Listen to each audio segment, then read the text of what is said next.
Cool. Just a second.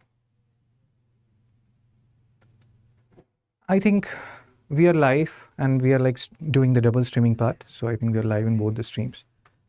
Done. So let's start.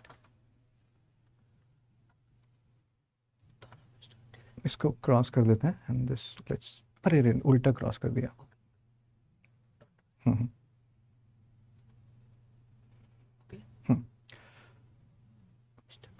Okay, so in the chat section, if I'm audible, please write that, sir, you're audible. We'll not waste any more time and we'll come directly to the point. Can we start? Am I audible? Let's start. So my name is Shubham Sagar, and from tomorrow onwards on StudyIQ IAS English channel, we'll be starting this free crash course for UPSC Prelims 2025. And I'm again reiterating it. This will be on the StudyIQ IAS English channel from tomorrow onwards. Now the point is, generally when we talk about free crash course or free something, people generally feel there is a caveat there that no, it's not free at all or there will be some issues and everything. No, it's totally free. If you follow this particular course for next 100 days or so, you will be cracking UPSC Prelims 2025. Now the next question is, why will you believe me? Some of you may already know me, some of you may not. What is the reason if I'm saying that you will crack UPSC Prelims 2025 if you follow me diligently for next 100 days? What is the rationale behind it? For that, let me tell you something about myself. So the one big announcement that we are launching this UPSC Prelims crash course for 2025, and for next 100 days we'll be meeting every day at 7 p.m. on StudyIQ IAS English channel. Good. And how we'll be going about it? What days we'll be doing what, and like let's say we are doing history crash course or we'll be doing crash course for other subjects also. So what will be the whole systematic arrangement of this crash course? We'll talk about it in just few moments from now. First of all, let me tell you something about myself as we have just discussed. My name is Shubham Sagar and I have done BTech from NIT Agartala, and after that I used to work in Samsung. So I'm basically from a Bihar household, Bihari household, and I should not be using that word Bihari, but yeah. So generally what happens in Bihar is people have a tendency, even if you're working in Samsung or Amazon per se, wherever you're working, parents have a tendency that go for a government job, do a government job, prepare for UPSC. Two of my cousins, one is an IPS, Prashant Anand, another is again in 20 plus services, one of the services he's there. So again, the pressure was there. So I started preparing for UPSC CSE along with my Samsung job. So now I will just show you some mark sheet of mine, and there is a reason behind it, and then I will show you some testimonials, and then we'll talk about how the course will pan out. So this is my mark sheet for UPSC CSE 2018 pre, where I have got 114, 133.33. Again, just have a look at it. I will also tell you what has changed in the last 6-7 years and how we have to go about things. Fine. So this is 2018 mark sheet. Then in 2019, I got around 101 in paper 1 and like 125. Again, it doesn't matter how much you're getting in paper 2 because you only have to get more than 66 in paper 2, right? So again, these 2 years I wrote mains for UPSC, and then in 2020 I got 102, 136, but I did not qualify because this year I applied for IFS, Indian Forest Service. I did not apply for means the CSE mains. I think if I had applied, I would have qualified because the cutoff was hovering around 91. Why I have shown you my like success in pre as well as failure? Because there is a cliche, you learn more from your failure than from your success, and that cliche is actually very true. I learned more from this particular exam than from 2018 and 2019. So all these years if I talk about the teaching thing, I've been teaching from last 10-12 years, but UPSC domain I've been teaching from 2016-17 onwards, and after this all these exams I became very serious about teaching. I love to teach, and whatever mistakes I did in my mains exam, I don't want you people to repeat it either in prelims or in mains. So again, another objective of showing these mark sheets. What is the objective? The objective is, there is a trend. You must have heard about it. If people have started clearing prelims, they will clear prelims year after year. If you're not clearing prelims, you are stuck in a loop. That is actually a vicious loop where you're not cracking prelims year after year.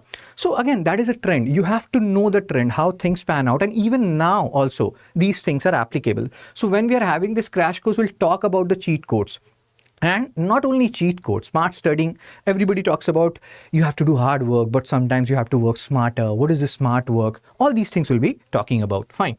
Now, whatever mistakes I made, whatever learnings I had, I imparted it or I used it for my teaching. So I started getting results from my students. So there is a girl called Priyanka. She wrote UPSC Mains 2024 and she cleared prelims. And I'm just showing you some testimonials, and again, I will tell you the reason behind it.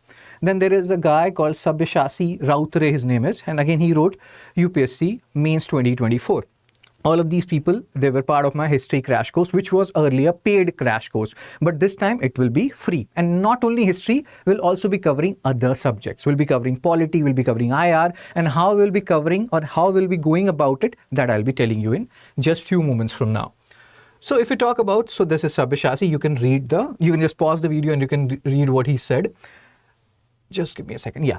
Then there were some people, like when I was teaching, and in this teaching journey of mine for UPSC and state PSCs, many people have cleared, like you can see, different levels. So this is a girl who cleared APSC and her rank was 173. And this list goes on. I'm just showing you some. Again, this girl Bijoya, she cracked APSC. Then there was a girl who was an IIM pass out. Her father is an IFS officer. She again wrote certain good things about me. Again, about the crash course, which was earlier paid, which will not be paid now. This will be totally free. All these things. And I think you'll be getting a better version now, even in the free format. Generally, people believe that if something is provided for free, it will not be of very high quality. Just follow me for next 100 days. Follow this free prelims crash course 2025, which has been presented by StudyIQ IS English. And again, go to that channel, StudyIQ IS English. If you have not subscribed to it, subscribe it.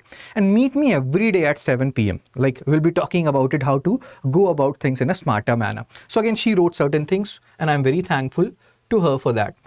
And the list goes on. Ritik is a St. Stephen's College pass out, if I'm not wrong, and he's a government teacher. At the same time, he is also preparing for UPSC.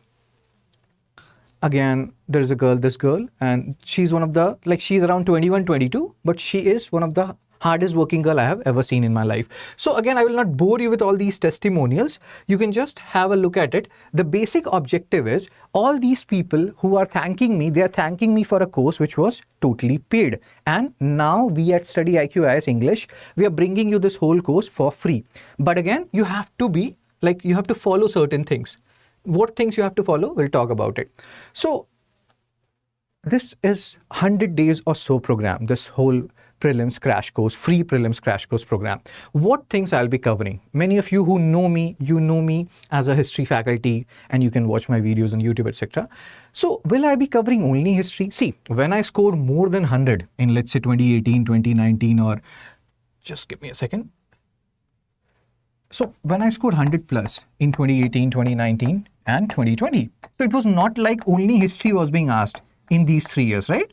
So you have other areas also, other subjects also. So what I'll be doing is I'll be covering the very hot areas, because apart from history, I also deal with current affairs. So just like I will just give an example.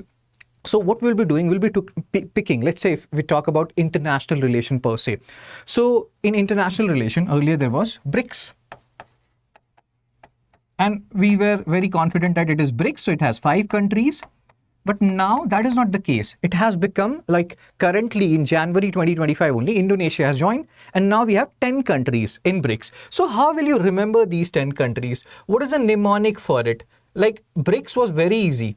You have to just, the name itself suggests what are the countries which are part of BRICS. Brazil, Russia, India, then China and South Africa. Now if I ask you, and you people are writing, and if I ask you, this is now according to Wikipedia, this whole thing is BRICS plus. So if somebody asks you that what are the new countries which has been added in BRICS plus, how will you remember it? Although officially I don't think it is being called BRICS plus, but still. So you have 10 countries now. How will you remember the other 5 countries apart from the BRICS? So the mnemonic is IIEEU. IIEEU. So Iran, Indonesia, Egypt, Ethiopia, and the U is UAE. Many people feel like Saudi Arabia is a part of BRICS plus. No, it's not. So all these things and some more, like one nation, one election is in news, why it is in news. If we talk about the constitutional amendments, etc. So what are the things which are getting impacted, positive and negative point? It is important from mains as well as pre perspective, and we'll be dealing with the pre part of it. So yes, I'll be covering other areas also apart from history in this. Cool. Let's move on to the next part. Now the timeline. So here timeline means two things. So first thing first, what we'll be doing is we'll be covering history, and we'll be covering history in a detailed manner, just like I had covered it earlier in the paid courses. Everything will be covered from ancient to modern, and in that ancient to modern, we'll also be including art and culture part. So first thing first, we'll be covering history from ancient to modern, including art and culture. You just have to follow this. You don't have to go to any other source, just follow this. I will also be telling you, apart from my source, what else you need to do. But for next 100 days, just open YouTube at 7 p.m., watch the video, make some notes if needed, but make notes only after 2-3 times you have watched the video at double speed or triple speed, whatever suits you. I don't think triple speed is allowed on YouTube, but yeah, hope you're getting what I'm saying.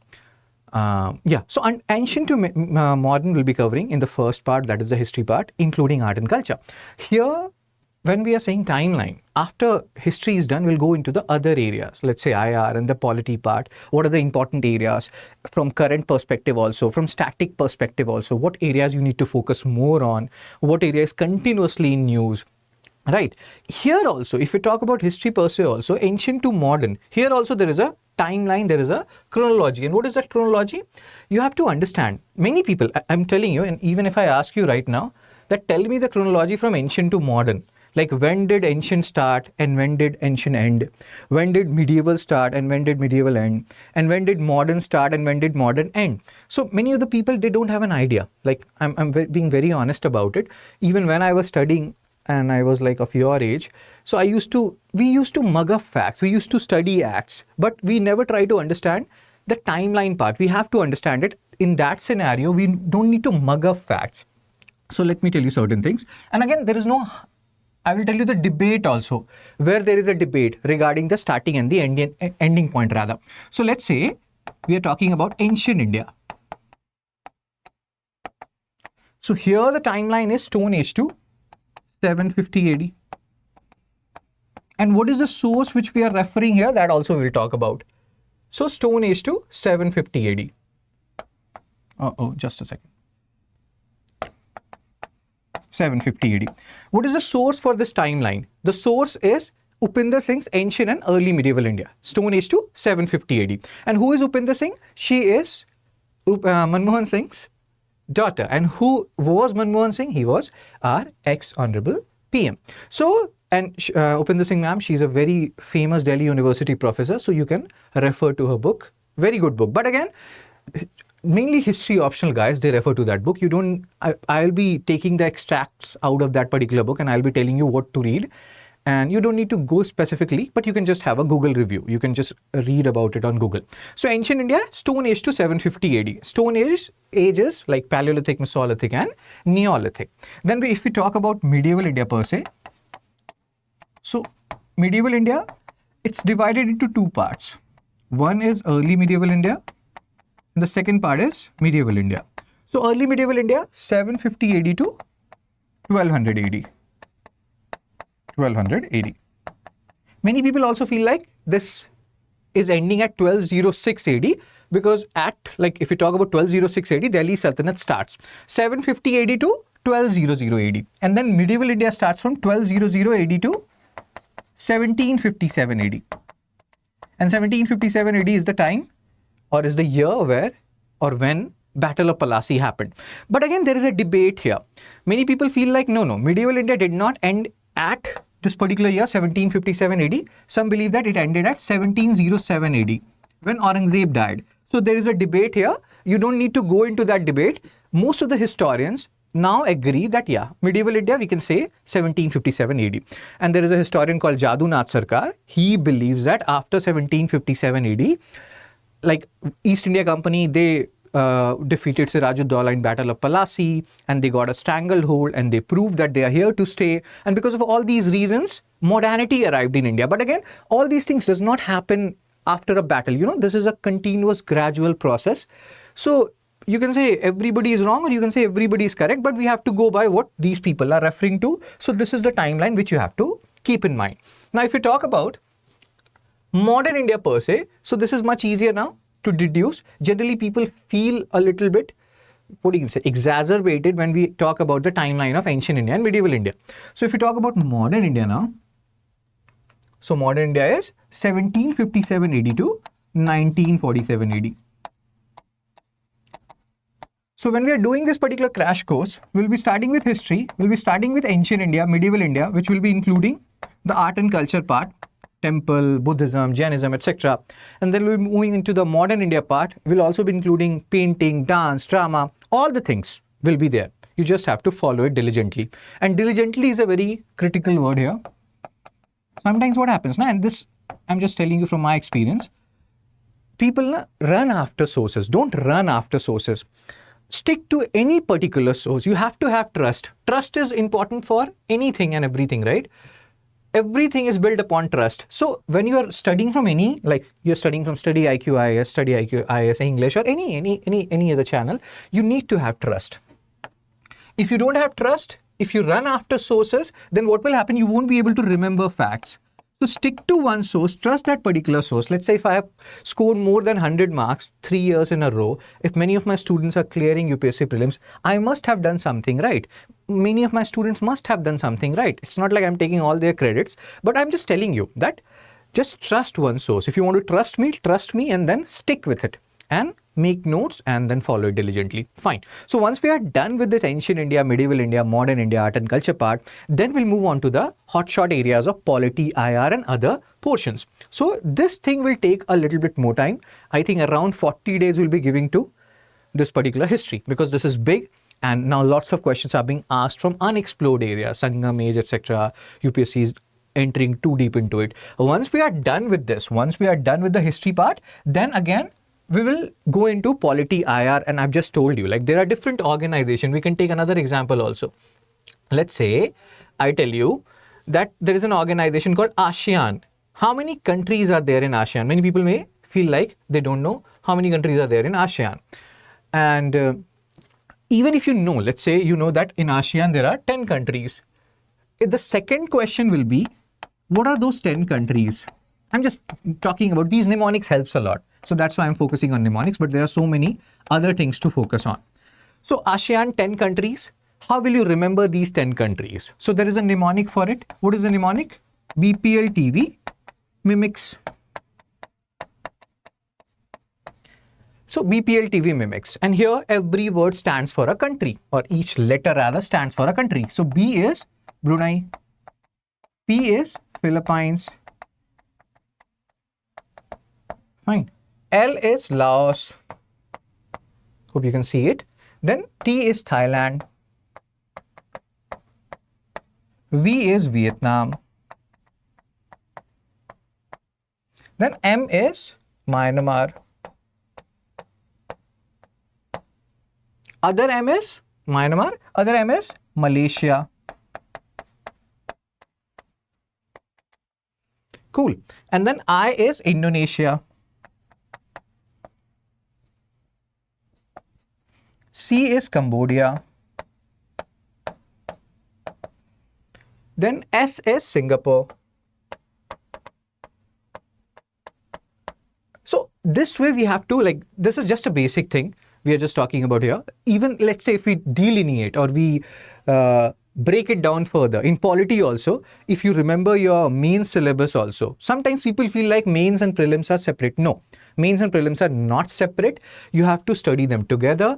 Many of the things which you will be studying in mains, that will be helping you in pre. So again, if you talk about this polity part and the mains part, you will read certain things like basic structure. They talk about what is basic structure, and then there are different cases like Keshwanand Bharti cases associated with basic structure. But generally when you talk about basic structure, you don't have to confine yourself to Keshwanand Bharti. You have to also know about other cases. And what are the mnemonics for those other cases? I will just tell you. So we are just talking about that once we are done with the history crash course, what other areas we'll be talking about? We'll be talking about the most important areas of polity, IR and other subjects. We have talked about IR a little bit. So let's talk about polity also, just to understand how we will be going about things. So generally what happens when most of the people are talking about basic structure? So we are confining ourselves to Keshwanand Bharti. We have just discussed that. But for basic structure, remember certain keywords. One keyword is SGKMW. And this is a very interesting keyword. So what does this basic structure SGKMW means? S is Shankri Prasad case. Shankri Prasad case, 1951. Fine. Then G is Golaknath case. These are important cases. UPSC has still not explored this area a lot. So there is a very high probability that they can explore this particular area because things are happening on the basic structure front. It is still evolving as we know it. If you don't know it, we'll have a discussion on it. So K is Keshwanan Bharti. Right. And then if we talk about M, I will be writing it this side so that you can see it. M is Minerva Mills. Minerva Mills case. If you want to write the year, Shankri Prasad 51, Golaknath case 67, Keshwanand Bharti 1973. Then you have Minerva Mills case, which if I'm not wrong, it is 1980. And then you have W, that is Vaman Rao case, which is 1981. So same way, like we'll be talking about constitutional body, non-constitutional bodies, in that executive bodies are also there, which are in news. We have to talk about that. So in this way, we'll be covering the polity part and e-governance part, what is important from the pre-perspective, and then we'll be going into other areas. Let's say IR, we have talked about. In IR, we also need to know a little bit about diaspora, which diaspora is in news and why. There are lots of things which goes on in West Asia. It is said that the West Asian diaspora, it gives us economic stability because they send a lot of remittances. Then the diaspora which is in US and Canada, they give us political stability. If you go a little time back, or you think about US-India nuclear deal. So Indian diaspora in US, they played a very critical role. And even if you talk about US and Canada, especially Canada, many of the ministers are of Indian origin. So this North American diaspora, they give us political stability, economic stability, West Asian diaspora. And the diaspora which is in Fiji, Suriname, etc., they give us cultural stability. What does it mean is that Britishers took away many of our Indians to Fiji, Mauritius 200 years back for growing plantation crops. And it is said that the people who are there the people of Indian origin who are there in, let's say, Fiji, they have still preserved the culture, Indian culture, which was there in our country 200 years back. So that's how they're giving us cultural stability. They have preserved that particular culture, which is not found even in India now, because we have adopted some amount of westernization, and we have forgotten our own culture to a certain extent. I'm not talking about the positive or negative connotation here. I'm just giving you an example. So even in diaspora, Pravasi Bharatiya Divas, whether it is celebrated annually or biennially, if it is celebrated biennially, from which year it has been celebrated biennially, what is the association with Gandhiji, that we all know. So again, all these things we have to talk about if we're talking about IR. And if we talk about, let's say, other areas also, economy, we talk about different terms like inflation, deflation, disinflation, stagflation, hyperinflation, skewflation. What do these terms mean? And again, what are the different areas in economy which are in news? We have to talk about it. Even if we talk about environment, we talk about national park, biosphere reserve, wildlife sanctuary. What is the basic difference between them? WPA 1972, it remains in news one way or the other. There are different schedules in that. What do these schedules stands for? There are different species which remains in news. And what is their IUCN status? Where are they found? Like I will tell you, and good evening everyone. So like I will tell you, few days back, we are making this particular video that today is 17 January. On 9th January, Simlipal Tiger Reserve was in news because there was a tussle which was going on between West Bengal government and Odisha government. One tiger has escaped from Odisha and it has gone to West Bengal. Odisha government was saying that you have captured that tiger, please return that tiger. Mamata Banerjee was saying that if you cannot protect your tiger or keep it in your area, why can't we just, like, we have captured it, so we'll keep it. And again, there was another angle also. So this way, Simlipal Tiger Reserve is in news. Kuno Palpur Wildlife Sanctuary, that also remains in news one way or the other. Cheetah relocation, etc. So these are the areas where we have to focus on. And when we are talking about this particular free prelims crash course, we'll be talking about all these areas. Once we are done with the history crash course, we'll be going on to the other areas, hotshot areas, current plus static. Just follow this. Now, the next part. What else do you people need to do apart from, like, to crack UPSC CSE, like apart from this whole thing? Like once you are done with this 100 days course, anything else you need to do? You need to do one thing, which I will keep on reiterating it again and again. And what is that one thing? See, understand one thing. If I teach you a lot, even then you won't be clearing the prelims. What will help you in clearing prelims? Just give me a second. What will help you in clearing prelims? The mocks will help you in clearing prelims a lot. So what does it mean is, if you're not practicing, practice what you preach, they say, na? So if you're not practicing whatever you are learning, the learning will go to waste. So you have to practice. So I keep on telling people that I did in my time also. Although the times have changed, the paper has become tougher, certain things have still remained the same. You don't need to score 100 plus now. Even if you're scoring 90 plus, you're more than safe. So, but there are certain things which you need to do, which we have done in our time, and you have to do it in this particular age and era. And that is, you have to solve FLTs. What does FLT stands for? Full length test. You have to solve FLT. You have to solve full length test. So apart from this 100 days where we'll be discussing all the important areas of history and other subjects, you have to solve full length test. And when will you be solving these full length test? What will be the time period of it? So if you talk about full length test from, like, let's say your exam is on 24th or 25th May. Then from 20th March to 20th May of this particular year, 2025, you have to solve 60 FLTs every day. FLTs means full length test, and your actual exam will be happening from 9:30 a.m. to 11:30 a.m. when we're talking about GS1, right?